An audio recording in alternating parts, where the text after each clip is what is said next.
Hi everyone, Helen Blunden here. Hope you're happy, healthy, and well. It is time for a new book review today, and today I thought I would share some of my lessons learned in The Alarming Palsy of James Orr by Tom Lee.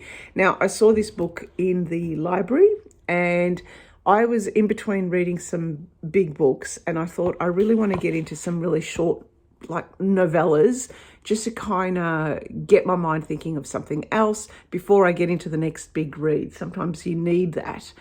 And this one stood out for me from the spine simply because I hadn't heard of the publishing house nor of the author as well. And it was a very slim line book in the other books on the shelf.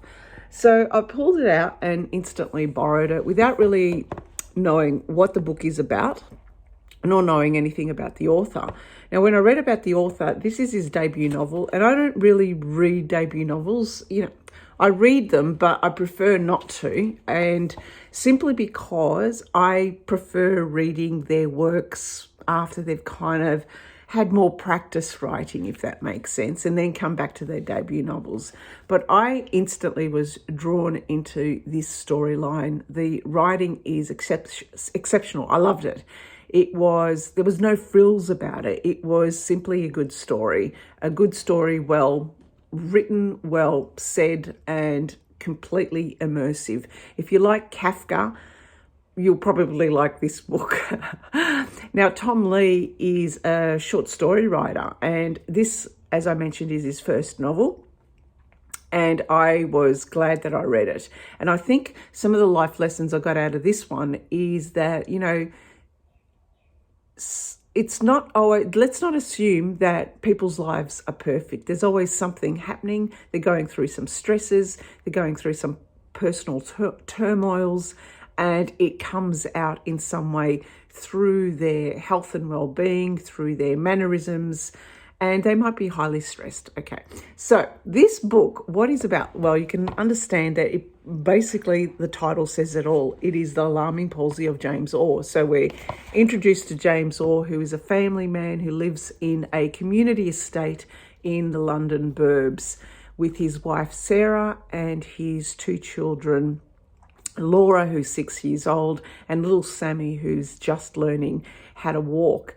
But all is not quite right. In the very first chapter, we're given little teasing snippets of the problems that are happening within that family. For example, they are sleeping in separate bedrooms, which sets up alarm bells, and also some other things that happen as you read it that kind of not sits quite right with you as a reader. Like, if this was happening to you in real life, you probably wouldn't be reacting like James Orr did.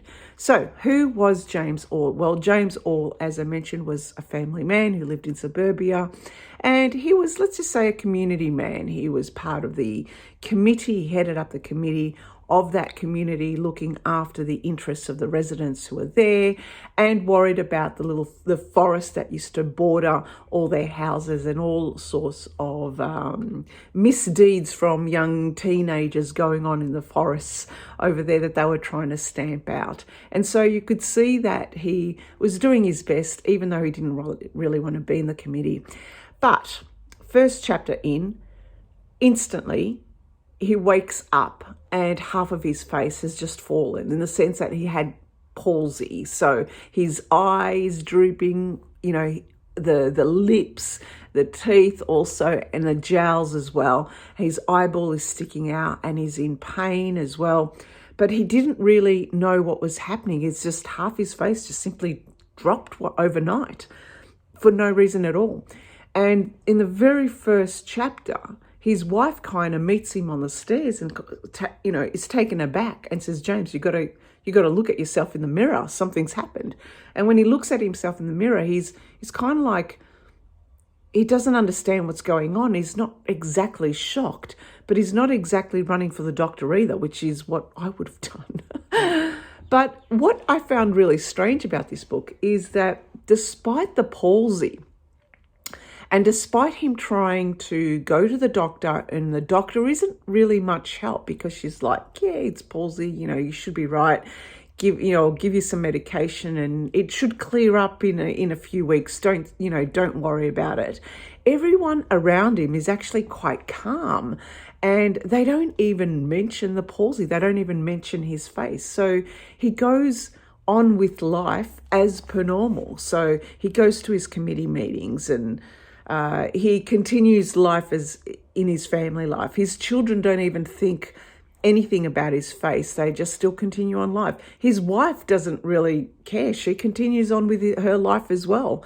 And he starts to think that something's not sitting quite right with him, in the sense that he wishes there was more of a reaction, and not for a reaction of pity, but just a reaction of concern, a reaction for care of another person.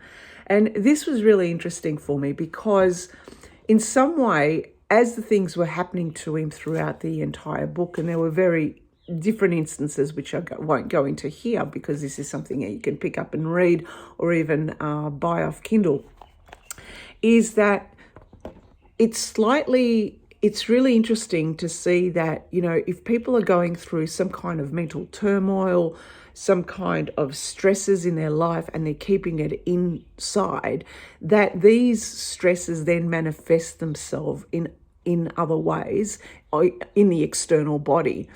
But what I found fascinating is the author then, rather than have people concerned about him, the people just continued on with their normal everyday life.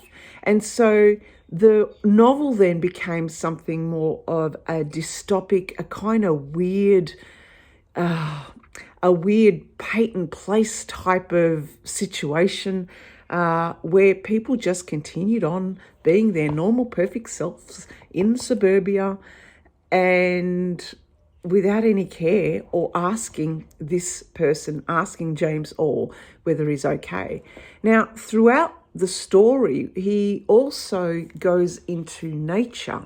He goes into the forest. He has these long, long walks, and he reconnects spiritually with nature, and with the forest, and with the plants, and with the bird life.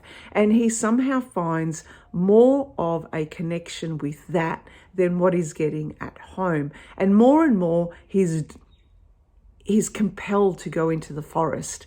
And we get to see him coming across this little area in the forest, which is where an assumed homeless man is living. And this is a part of a storyline which I won't go into because it is a spoiler. But we start to see why homelessness happens, and that complete disconnection from society, where it's just easier to be somewhere else by yourself, in a place where, if people don't care for you, you kind of care for yourself in the end. So I love this book. For a short book, for something that, you could read in a few hours, and it immediately immerses you into the story. It is a great read. I would pick this up at odd times during the day, simply because I really wanted to find out what was going on with James, and each chapter leaves you hanging. It's really well written, so I would highly recommend this book. And it makes you think long and hard about society, and how we kind of somehow disconnect from others. Maybe we don't care about others, or maybe we do, but sometimes it's so easy to become insular in our lives and really forget the people who are actually going through something in their lives that they probably aren't aware of, or they probably don't care to admit it, and yet it is manifesting in other ways in their lives through their external body, and we kind of miss the signs. So that is it. Thank you for listening, and thank you for watching. Bye for now.